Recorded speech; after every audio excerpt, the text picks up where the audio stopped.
Welcome to Legal 123s with ByrdAdatto. Legal issues simplified through real client stories and real-world experiences.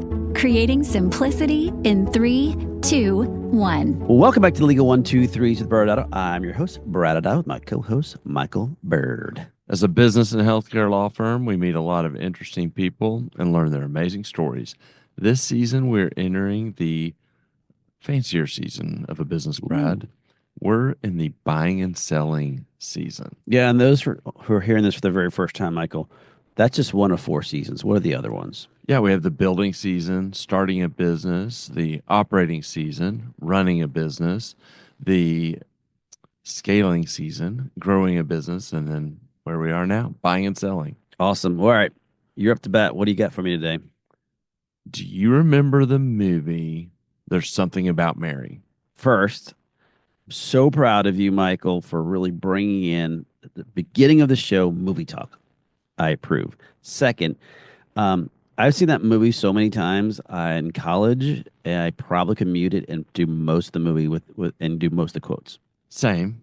I read an article recently that actually had nothing to do with the movie, but I instantly thought about the movie.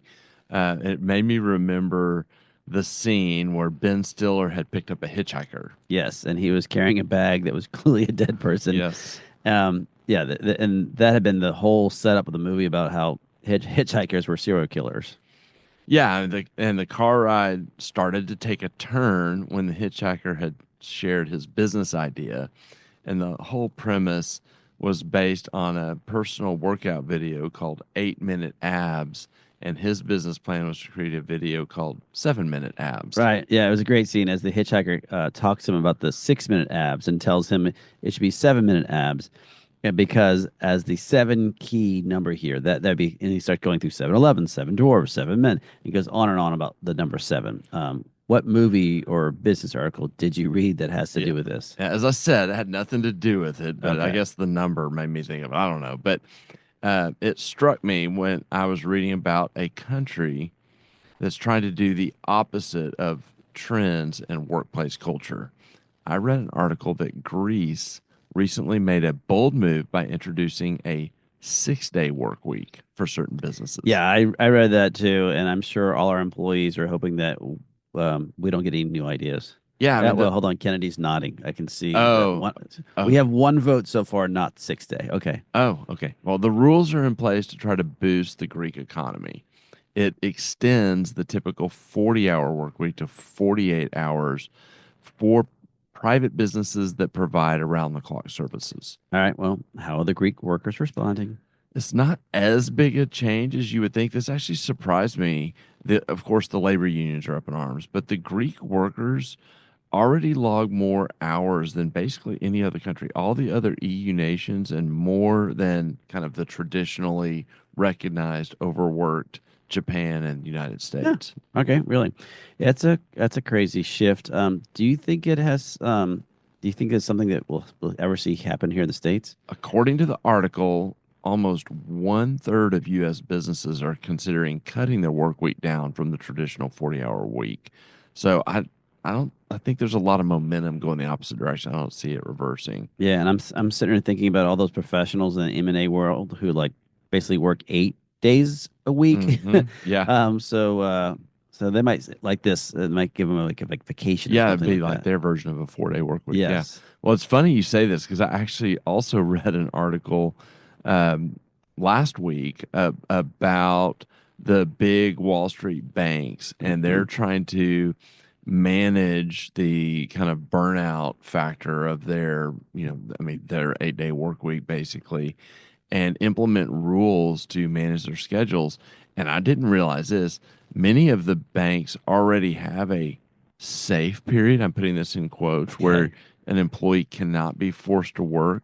And it struck me that like one of the safe periods that's recognized is basically from Friday evening to Saturday morning. Oh yeah, that makes a lot of sense. Yeah, that's the safe time. Yes. They may end up moving to Greece before it's all over, though. True. Yeah. Well, I'm also just making a note that if we ever open a Greece office, that I don't want to work there. Yeah, I don't think anyone on our team would want to be there in that position. What does this have to do with today's show, Michael? Do you want me to stretch it or admit that this does not have a strong connection to today's show? Well, what I'm really sad about, Michael, is I really thought we would have movie talk in the beginning. We'd bring movie talk into this show. So let's just get in the story since you're such a Okay. disappointment. Well, I may have a little nugget for you. Okay. So, our main character today is Dr. Wolf. He is a financially savvy plastic surgeon from the Midwest. All right. I'll bite. Why Dr. Wolf? Because before he became a plastic surgeon, he actually worked on Wall Street. This guy knows his way around numbers. All right. Well, I'm also assuming that you're taking this name from the movie The Wolf of Wall Street. Yes. Also, this is actually very unusual as most physicians do not have any formal business education or training prior to actually starting their medical practice. You're right. And Brad, you noted I had another movie reference in there, so you should be happy. It's a nod. So, Dr. Wolf is financially sophisticated for sure, but there is a bit of a downside. His personal touch with his employees was not exactly the greatest. Yeah, sounds like someone who is maybe advocating for the 6, 7, or 8 day work week. Yeah, you could be right. So, anyway, back to the story. Anyway, Dr. Wolf's practice we're going to call EBITDA plastic surgery. Oh, wow. I think we do have our first vocabulary word of the day. Please define EBITDA. So, this is a big finance term. It means earnings before interest, taxes, depreciation, and amortization. And it's used as a measure of a company's overall financial health and performance. And in the M&A world, as we've talked about on prior episodes, this is the marker that helps determine kind of the purchase price or the valuation that private equity will use oftentimes. So you'll hear terms like, they sold for 6 times EBITDA or some other multiple. Gotcha. Now that makes more sense. Thanks for explaining that to the audience. So Dr. Wolf was so focused on the financial performance of his practice that we feel like we can only capture it by naming it after his favorite word. Got it. Yeah. So what kind of services was Dr. Wolf's practice offering? The practice focused on body procedures. They did a lot of liposuction. That was their biggest moneymaker. Okay. They did some tummy tucks. They did some breast work, but no facial plastic surgery. And they had kind of a, quote, non-invasive side. They had a separate laser center for non-invasive treatments. And then they started to expand it into some traditional medical spa offerings like injectables. Yes. And I remember correctly, we were discussing off camera, Dr. Wolf's laser center had grown quite a bit, right? Yes. Yeah. They scaled to 2 locations. They opened a laser center in Texas, and then they opened a second laser center in Florida. Yeah. And last season, we were concentrating on scaling. And so expanding different states really does have its own set of challenges. Yeah, absolutely. And one of the main hurdles for Dr. Wolf was staffing. Both the Texas and Florida locations had similar setups with multiple nurse practitioners, physician assistants, and registered nurses to handle these, injectables and laser services. And so kind of keeping them appropriately staffed and finding and retaining talent was one of his challenges he faced when he was scaling these up. Yeah, and we talked about this the last season, but there are challenges. Scaling a medical practice is different, especially in different states involved. Because you have to obviously navigate the complex landscape from a regulatory perspective, insurance, staffing, technology, logistics. All those can really add some complications to it. And a successful practice really will have to do some significant planning, actually invest in time, again, on our compliance and operational capabilities to really ensure that obviously they need effective patient care, but also business is sustainable. Right. Although the staffing in terms of kind of the people were similar and their licenses, there were differences in the 2 locations. Okay. I'm assuming when you say differences, maybe not the same services? Yeah, the mix was different. Texas was heavy and really reliant on the laser services, and Florida was kind of the opposite. It was really heavy on injectables. All right. Well, you're talking about heavy, so how heavy on the injectable services? They accounted for 75% of the revenue in the Florida location. And it was really came down to three kind of rock star injectors. They were high performers.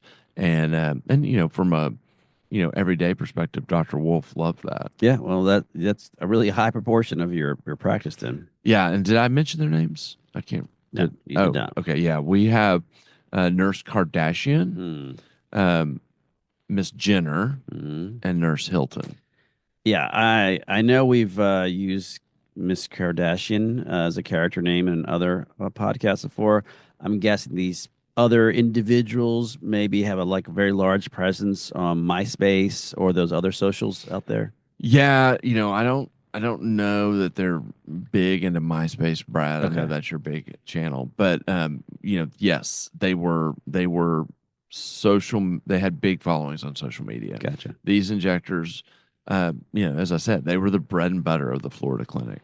So what happened next? I'm assuming because we're in the buying selling season that Dr. Wolf decided to sell.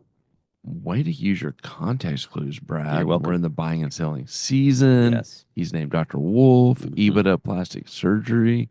It's amazing. Yeah. So, Do yes. I get a star for that?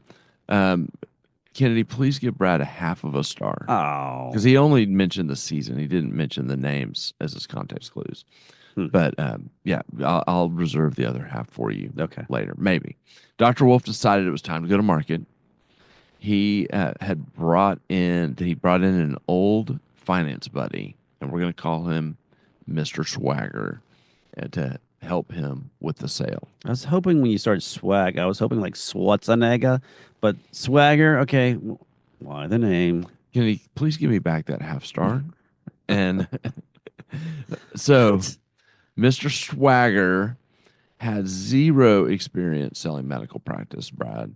Okay. But what he lacked in experience, he made up for in confidence. He acted like he was in charge the entire time. I think Schwarzenegger would still work here. I'm sorry, but I'm going to rule against Swagger. But okay. If we're in a red flag season, I think while you were talking, I definitely would have dinged you first for taking away my star. But second, that's pretty bad. So what did they do?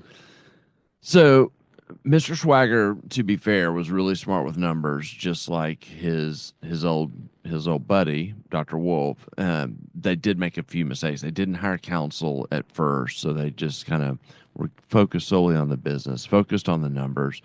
But he did a pretty good job as it relates to the numbers. Mr. Swagger did a quality of earnings analysis before going to market to help kind of establish their position. Oh, wow. I think we have another vocabulary word. It's a word that our private equity friends like so much.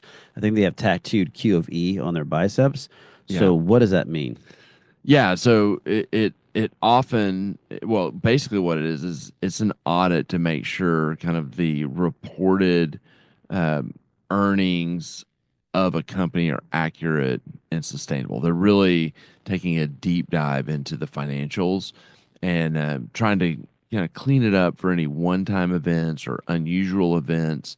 And we've talked about this in other episodes. Oftentimes, when someone's selling, they'll preemptively get their own Q of E done because buyers are always going to do a Q of E as part of the due diligence process, and it really helps the buyers when they do this understand the true profitability of the business. Yeah, I always think of it as they're pressure testing their actual numbers to make sure that there is something. So it makes sense they did that.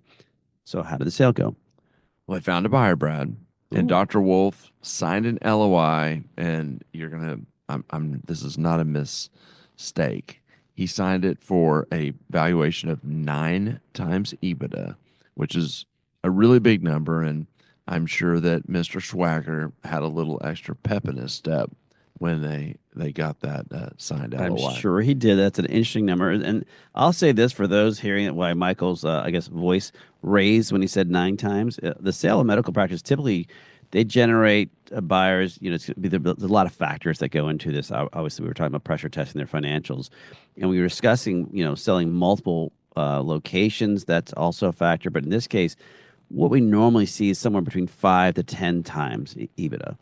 And the reality, the range is obviously reflective of the market dynamics. What are they paying for at the time? Mm-hmm. And then clearly the financial and operational health of that practice. And so obviously that compression they did with the QOV actually helped a lot. Yeah, for sure. It was on the high end of what you see typically in deals, which is, reflective of a healthy financial picture.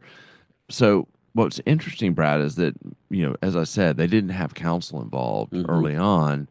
And so we were hired after the LOI was signed. And believe it or not, things started to unravel before we even started. Uh-oh. What happened? Dr. Wolf told his team about the sale at about the same time he hired us, unbeknownst to us, announced it. And the entire staff at the Florida location quit. All of them. Okay. And they just did, we're on the LOI phase, and there's so many steps that happen in a typical deal that seems way, way too early. Yeah, I mean, we had a signed LOI and they hadn't even had a kickoff call yet. The ink wasn't even dry on hiring us. And so, yeah, Nurse Kardashian, Miss Jenner, and Nurse Hilton all left together to join a local plastic surgeon. And their premises, they wanted nothing to do with private equity. They were afraid of how it was going to affect, their practice. And because they were such, kind of powerful figures in that location, the rest of the employees ended up following them. Ouch. Yeah, that had to be a huge shock to Dr. Wolf and Mr. Swagger.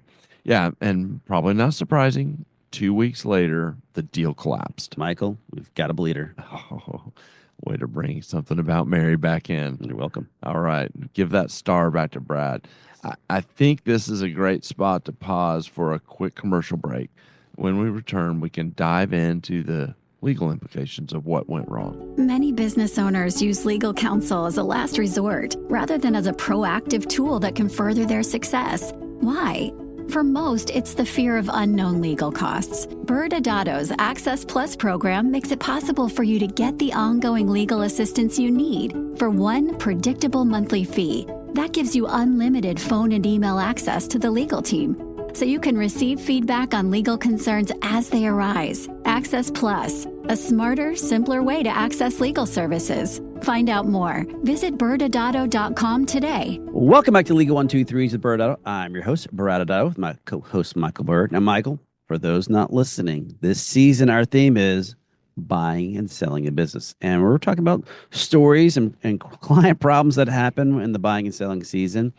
And today we've been talking about Dr. Wolf, a financial savvy plastic surgeon who scaled his business across multiple states, only for things to kind of fall apart. And I'm not sure if it helped that Mr. Swagger was involved or not involved, but the moment he announced that he was selling his practice. That's right, Brad. Dr. Wolf's story is a prime example of why timing, team culture, and communication are so crucial when you're entering into a sale transaction. Yeah, and just for a recap, Michael, maybe can give some of the key components of the story for our listeners, because I know we're going to go deeper dive with the analysis. Yeah, so let's reset. Dr. Wolf was a plastic surgeon. He had scaled his plastic surgery practice, really focusing on the non-invasive side by opening laser centers in multiple states. He had opened in Texas and Florida, that in addition to his surgical and combined laser center in the Midwest. His Florida clinic was particularly dependent on 3 top injectors: Nurse Kardashian, Miss Jenner, and Nurse Hilton, and they generated 75% of the revenue of that practice. Dr. Wolf, as we discussed, felt that the market timing was right and decided to sell the business, and he brought in his finance buddy, Mr. Swagger, to help facilitate the sale. As it relates to kind of the blocking and tackling on the financial side, they really did a great job of going to market and creating demand and ultimately signing a letter of intent for 9 times EBITDA, which is, as we discussed, a really large multiple. Problem arose when Dr. Wolf told his team about the sale. The staff at the Florida clinic, all of them, including these top injectors, quit, and the entire deal fell apart 2 weeks later. Yeah, and audience members, when we hear these stories, I actually remember this pretty well. I remember us getting it going because that we had the LOI rolling Yeah. and we are going to get the call going. And the next thing I know, I was talking with one of our colleagues about it. And they're like, yeah, the deal died. I'm like, that's the fastest I've ever seen a deal die ever.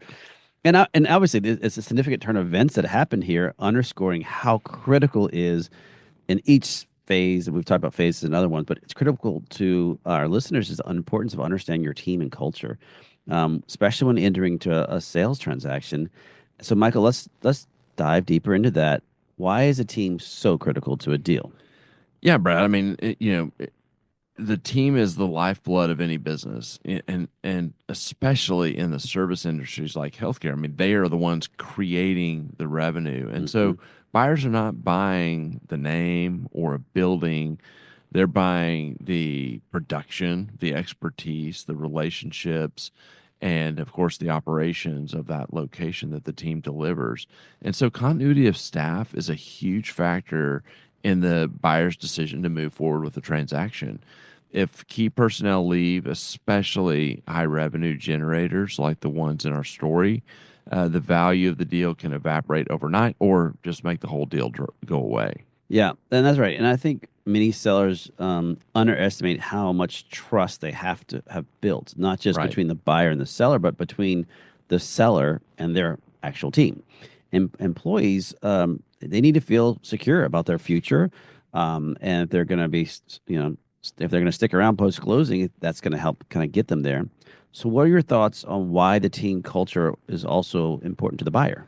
Well, we've talked about this also in other episodes. So let's take a step back. I mean, we know that private equity, number one on the list, probably still is the financials. I mean, you do the Q of E, they want to make sure what the numbers say are true. But really shortly behind that are two big factors that make or break deals: compliance and the team. Hmm. And buyers want to know, as it relates to the team, that when they're acquiring a business, with us, that want to know that they're acquiring a business with a stable, positive culture, because that can impact everything from employee retention to patient satisfaction. And so, a toxic or uncertain culture can lead to high turnover, which is not good for the predictability of future revenues and lower morale. And so, in Dr. Wolf's case, there may have been an underlying issue with team morale that went unnoticed until the sale was announced. A strong, engaged team creates a smoother transition. There's that trust built up that you just referenced, Yep. and that's what buyers are looking for.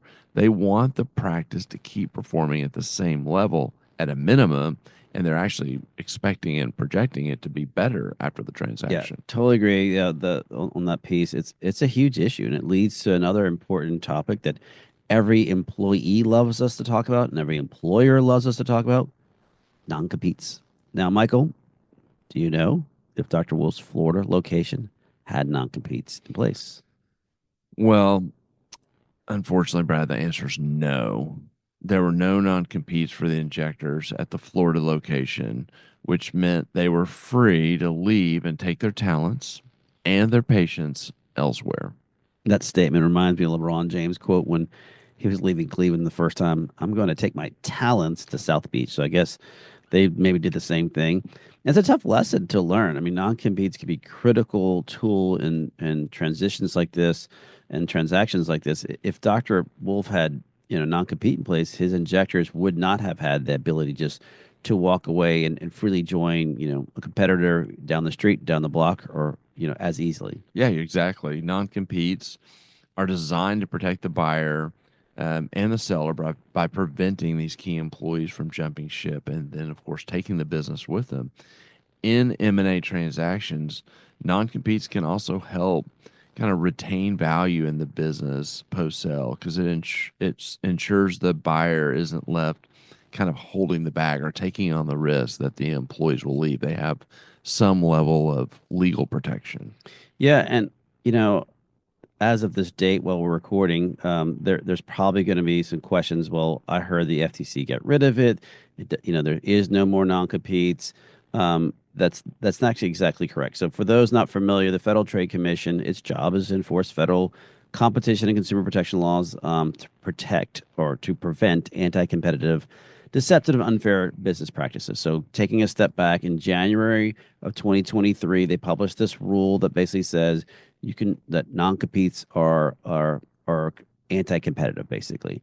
And then in May of 2024, they published in the Federal Register the rules. And as of September of 2024, the final rule banning most non-competes, I won't go through all the details, was scheduled, I use that word purposely, to go into effect. However, as you can imagine, lots of lawsuits were filed. Within 3 hours, I Yes, think. saying the FTC really lacked authority to be able to do this, and that these types of laws, or excuse me, these types of arrangements, non-competes, is contractual and therefore should be with the states.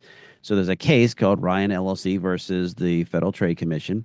And in that particular case, a federal court has agreed with the plaintiff, Ryan LLC, saying the FCC had exceeded its statutory authority and that the FTC's rule was arbitrary and capricious and otherwise not in accordance with their ability as an agency to do certain things. And therefore, the law is unenforceable and unconstitutional. So, as of this moment, it's obviously going up the chain of appeals. The non-compete law that was supposed to go into effect nationally in September is no long is not, at this moment not in effect. Yeah, so it's back to what it's always been, which is state law, and we should note a kind of a plug into the story that Florida does allow non-competes, and so this was really more a matter of bad planning by Mr. Swagger and advising and Dr. Wolf and kind of how he was setting up to protect his practice. Yeah. But another critical factor that we've touched on is timing, specifically the timing of when do you tell the team about a sale. So Brad, when is the right time to let your employees know? Number one, not the day you sign the LOI. I think we all agree with that. Yeah. Number two, not after the day you close. Those are probably the two bad ones. But Yes. but it's a tough one, and in seriousness about, and when we were in these panel talks with people, there is no one size that fits all. And generally speaking, earlier the information to these certain key employees, the better. So if you have certain and people will be helping you with this transition, you want to bring them in earlier. And especially if they're part of the idea that you're going to succeed post-closing. So if the business to succeed, you need these certain key employees. And hopefully, as you were elaborating earlier, if you're building up trust and you're transparent with these employees, that will help kind of minimize the risk or alarming your staff and how they react. And if you go too, if you're too early, then obviously that's not unnecessary. And in case this poor Dr. Wolf, he was way too early with it, and unfortunately experienced what happens when your staff jumps. And I know that when we have conversations and have panel talks, some people are like, at least 6 weeks or 8 weeks before closing is when you start having those kind of conversations with your team.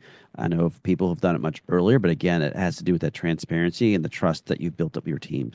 Yeah, I mean, to your point, we've had some clients who, have had a team in place with a lot of trust, and they actually know when they make the decision to go to market, and everybody's kind of on board early on. But that's, you want to be careful that the trust has to be there. And I do that 6 to 8 weeks does resonate as kind of a sweet spot, but it to your point, it has to be kind of dialed in based on the relationships and the circumstances of a particular practice. It's a delicate balance. Brad, final thoughts. Yeah, when planning to sell a medical practice, obviously it's important to handle communications with your employees thoroughly, and in this case, strategically. Generally giving employees notice about pending sale should occur at appropriate time, as we talked about, with real, careful consideration of these various factors. Only the seller, right, will really know what is best from a timing perspective. Once you do give notice, be prepared to clearly articulate the challenges that you will see. So, why you're selling, why is the sale important for the practice, and what impact it will have on the employees. Anticipate that they're going to ask you changes to management, operations, their salaries, other things of that sort. What happens to their contracts, what happens to their benefits, retirement plans, all these things that may be affected by the sale. And handling these aspects can help lead to at least a smoother transition, and maybe mitigate disruptions, and obviously, hopefully, more importantly, as you said earlier, maintain the culture, the morale of the staff during this entire process. What about you, Michael? Final thoughts? Yeah, we have to acknowledge financial returns in an M&A deal are important. Yep. In fact, they're the most important consideration. Yes. But there are other critical issues to safely navigate a sale. And we talked about this earlier, their compliance and team. And we saw today what happens when you do not have a strategy developed to keep your team in place. Well, Michael, guess what? That's it for this week. We'll be back next Wednesday. We'll discuss another M&A show discussing understanding who holds the cards in negotiations. Thanks again for joining us today. And remember, if you like this episode, please subscribe. Make sure to give us a 5-star rating and share with your friends. You can also sign up for the ByrdAdatto newsletter by going to our website at ByrdAdatto.com. ByrdAdatto is providing this podcast as a public service. This podcast is for educational purposes only. This podcast does not constitute legal advice, nor does it establish an attorney-client relationship. Reference to any specific product or entity does not constitute an endorsement or recommendation by ByrdAdatto. The views expressed by guests are their own, and their appearance on the program does not imply an endorsement of them or any entity they represent. Please consult with an attorney on your legal issues.